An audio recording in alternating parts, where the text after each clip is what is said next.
hari ini. Jadi kita bedah, bukan cuma ini aja. Ya, kita akan bedah lebih dalam. Kuadran kiri itu kuadran E dan S. Kuadran kanan, kuadran B dan I. Kuadran kiri adalah orang yang dominan otak kiri. Kuadran kanan adalah orang yang dominan otak kanan. Mari kita cek Anda dominan otak kiri atau kanan. Kalau orangnya otak kiri, berpikirannya gimana saya mencari pekerjaan. Ini Pak Fahmi nggak boleh ikut. Bahaya. Nanti jadi nonton kedua ini. Saya kalau bedah-bedahan ini bahaya. Jangan ada karyawan. Kalau setelah dengar ini, ya, karyawan pasti mau jadi pengusaha. Bahaya. You have a job. Anda punya pekerjaan. Ya, Pak Fahmi moga-moga kembali ke jalan yang benar. Kami masih butuh Pak Fahmi. Yang kedua, kuadran S. You own a job. Anda memiliki pekerjaan. Tapi orang yang di kuadran kiri, mereka bekerja hanya untuk mencari uang. Tetapi orang yang di kuadran kanan, mereka bekerja berorientasinya bukan untuk mencari gaji, tapi mereka orientasinya membangun aset. Di mana aset itu yang menghasilkan gaji untuk mereka. Jelas ya Bapak Ibu? Itu kuadran I. Sedangkan kuadran I, mereka membiarkan asetnya yang menghasilkan uang untuk dia. Dan mereka di sini tidak bekerja keras. Mereka di sini bekerja keras pagi, siang, malam untuk mencari uang. Siapa di sini bekerja untuk mencari uang? Katakan, jujur. Ataukah Anda mau uang bekerja untuk mencari Anda? Siapa yang mau? Nggak apa-apa. Nanti saya cek satu persatu. Kelihatannya sepertinya Anda sih kelihatannya kuadran kanan semua. Kelihatan. Tapi nanti setelah saya bedah satu persatu, hanya 5% orang yang benar-benar di kuadran kanan. Oke ya, kita bahas satu persatu slide-nya. Berikutnya lagi. Nah, di kuadran manakah Anda? Ayo. Cara membangun aset. How money works. Gimana uang itu bekerja? 95% orang itu di sini. Anda bekerja untuk pihak lain. Pihak lain di sini bisa jadi bos, bisa jadi atasan, bisa jadi pimpinan. Siapa karyawan di sini angkat tangan? Yang tinggi dong. Karyawan. Calon karyawan, maksudnya mahasiswa. Calon karyawan, calon karyawan ya. Oke, baik ya. Nah, karyawan dan pegawai itu yang di sini. Oke. Nah, sedangkan yang di self-employed, Anda bekerja untuk pekerjaan. Jadi maksudnya Anda punya salon, Anda punya restoran, itu Anda di kuadran kiri juga. Atau Anda jadi profesional. Profesional di sini Anda sebagai dokter, artis. Anda kira orang-orang yang setiap hari, makanya saya kadang heran ya orang Indonesia itu. Cita-citanya apa? Artis. Padahal artis itu kuadran kiri. Itu selama masih cantik laku, nggak cantik ya nggak laku. Betul ya? Betul itu. Ya, sama dokter. Saya tuh loh, Bapak Ibu. Barusan ketemu satu dokter kandungan yang paling laris, membantu anak kedua saya lahir. Waktu satu, saya hitung ya, satu hari itu pasiennya bisa 60 orang. Satu pasien 400.000. Berarti dia terima net income omset itu 32 juta hanya untuk terima jasa konsultasi. Penghasilan per hari. Dipotong tetek bengek biaya, satu hari dia bisa terima income bersih itu 15 juta. Kalau dia praktek 30 hari, dia bisa penghasilan 450 juta per bulan. Kalau praktek 30 hari. Tapi setahu saya enggak. Kalau 30 hari praktek terus, 40 pasien per hari. Sama seperti Anda presentasi 40 orang per hari tanpa libur. Wah, 40 orang per hari tanpa libur. Oh iya, 40 orang per hari tanpa libur. Nah ini, di sini. Pengacara. Pak, saya mungkin mau coba, tapi prospeknya 40 orang itu enggak ada mungkin. Kalau ada sih saya mau gitu ya. Ini kan problem leader biasanya. Pengacara, sama, ada kasus baru dapat uang. Dokter, ada pasien baru dapat uang. Artis, ada job baru dapat uang. Nggak ada job, ngaplu. Nah itu biasanya. Itu self-employed. Seringkali pemberitaan televisi di Indonesia itu yang di blow up artis, yang di blow up artis. Orang terpingin jadi artis, mendadak terkenal artis. Padahal itu kuadran kiri. Saya kok nggak pernah dengar artis itu bisa bertahan 50 tahun. Nggak pernah itu. Yang saya cuma tahu satu Indonesia, itu pun 20 tahun. Itu pun satu-satunya dari sekian ribu atau puluhan ribu artis. Yang lain nggak tahu sudah kemana. Malah banyak artis banting setir jadi pengusaha. Nah ini jangan salah. Ya. Tetapi kenapa yang di blog itu bukan pengusahanya?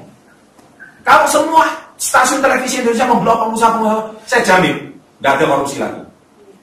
Karena semua orang mau berpikir menjadi pengusaha. Betul? Nah kita lihat lagi yang 5% orang. Nah 5% orang ini bisnis owner. Di sini dia berorientasi membangun bisnis yang bekerja untuk Anda. Di mana Anda pemilik perusahaan. Ada pewaralaba dan waralaba dan waralaba pribadi, personal franchise seperti Kiki Indonesia. Tepuk tangan dong. Pak, kalau agen properti itu di mana, Pak? Di sini. Agen asuransi itu di mana, Pak? Di sini. Karena ada kasus, ada klien, baru dapat, ada polis, baru dapat uang. Betul? Kalaupun masih income, 2 tahun. Kalau di sini seumur hidup, betul 2 tahun. Tanya aja semua agen asuransi, sama. Setelah 2 tahun, ya cari polis lagi. Kalau nggak produksi, mulai hilang. Anda jangan salah. Jelas ya? Jadi tidak bisa dikategorikan bisnis. Ya, Anda harus tahu, tidak bisa dikategorikan. Nah, yang I, investor, uang bekerja untuk Anda. Ini yang lebih ngeri. Uang yang dihasilkan dari sini diinvestasikan untuk menghasilkan uang lagi. Nah, itu ada pemegang saham, pemilik properti, pemegang reksadana, pemegang obligasi, surat-surat berharga. Ini kuadran I. Ini punya passive income dari sini dibelikan ruko, punya passive income di sini belikan kebun. Kebunnya menghasilkan passive income lagi. Nah, ini enak ini orang di sini. Siapa yang mau? Mau dulu. Gak apa-apa. Mau dulu gitu ya, betul ya? Oke. Mari kita lagi slide ketiga, dibedah lagi nih SPI-nya lagi loh ini. Buahnya tipe ini. Kuadran kiri zona keamanan. Ya. Alasan keamanan karena menurut mereka jika setiap bulan menerima penghasilan akan aman. Betul ya? Mental gajian. Ya? Pegawai. Pak, kalau nggak gajian gimana? Terus padahal kalau di PHK atau sakit, penghasilan hilang seketika. Jangan salah. Berapa banyak karyawan tiba-tiba hilang seketika. Betul ya? Nah, ini Anda bekerja untuk orang lain. Di sini Anda memiliki pekerjaan. Tapi yang di keuangan, Anda memiliki bisnis dengan sistem orang bekerja untuk Anda. Nah, di sini dia memilih bukan aman, tapi memilih bebas. Freedom. Mereka memilih bebas, mereka berusaha untuk mendapatkan penghasilan seberapapun yang mereka inginkan.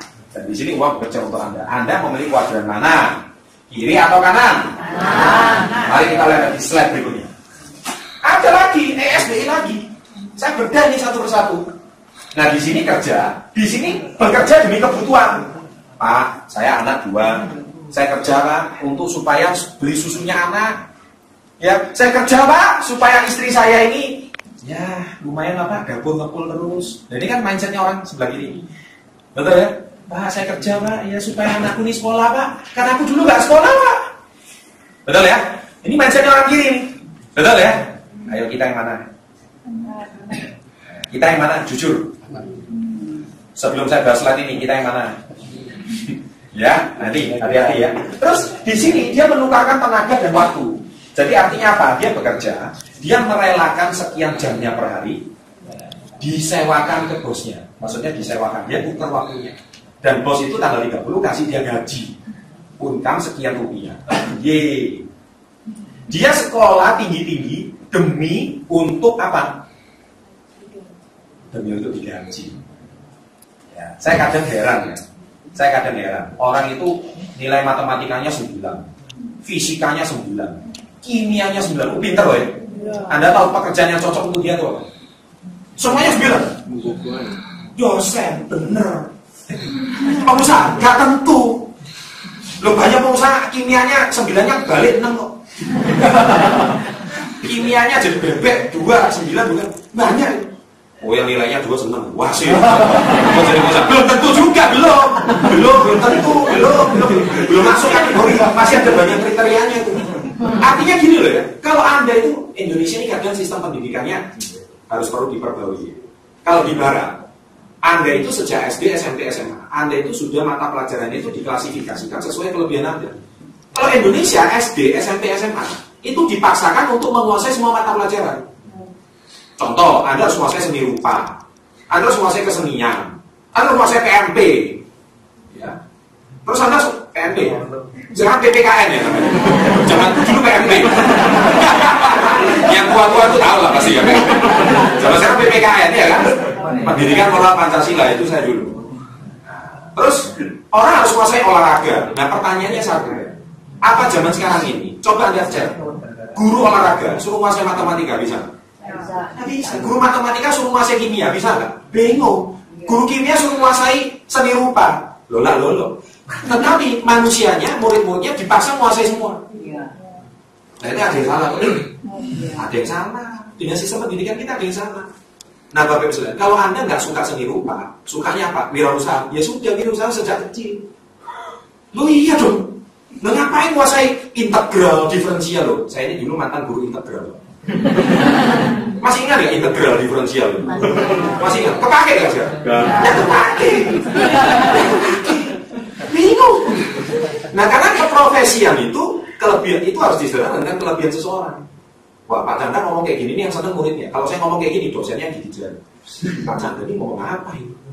Ya, nanti soalnya Pak semua murid bingung. Nah, di sisi ini mengajarkan kepada Anda itu spesifik. Anda mau jadi pengusaha? Yes. Anda mau jadi pengusaha? Yes. Dan Anda mau jadi kuadran kanan? Yes. Dan Anda ikut pertemuan ini karena Anda kuadran kanan? Yes. Betul ya? Terus bisnis owner, sistem, bisnis jaringan, internet dan sebagainya, investor di sini pemegang saham. Ini enak tuh. Kebiasaan menggunakan pendapatan kalau di sini membangun. Nah ini cara kalau orang di kuadran kiri itu biasanya gini, punya kartu kredit dipamer-pamerin. Gold, platinum, padahal kartu hutang. Terus kalau ada handphone baru, cicil 12 bulan, padahal hutang. Dan dibangga-banggain. Kalau di sini bukan kartu kredit yang banggain, di sini kartu prioritas, kartu premium. Iya kan? Beli semuanya kontan, nggak pakai nyicil. Kalau di sini mental nyicil. Nah ini harus beda. Dan di sini kebiasaannya ngutang. Di sini aset, mindset. Anda harus tahu bedanya. Makanya suka ngutang, hati-hati. Ayo, kiri atau kanan? Kanan. Iya dong, maunya kanan gitu ya. Terus mengurangi pendapatan. Pokoknya, waduh kalau dapat income sedikit, langsung ganti baju. Ganti baju dipamer-pamerin. Ganti handphone. Loh, Bapak Ibu, Warren Buffett itu yang saya tahu, mobilnya itu nggak pernah ganti 20 tahun. Padahal orang terkaya nomor 2 di dunia. Orang sukses itu tandingnya bukan tanding handphone, tandingnya aset. Betul Bapak Ibu? Betul. Iya, Anda harus tahu.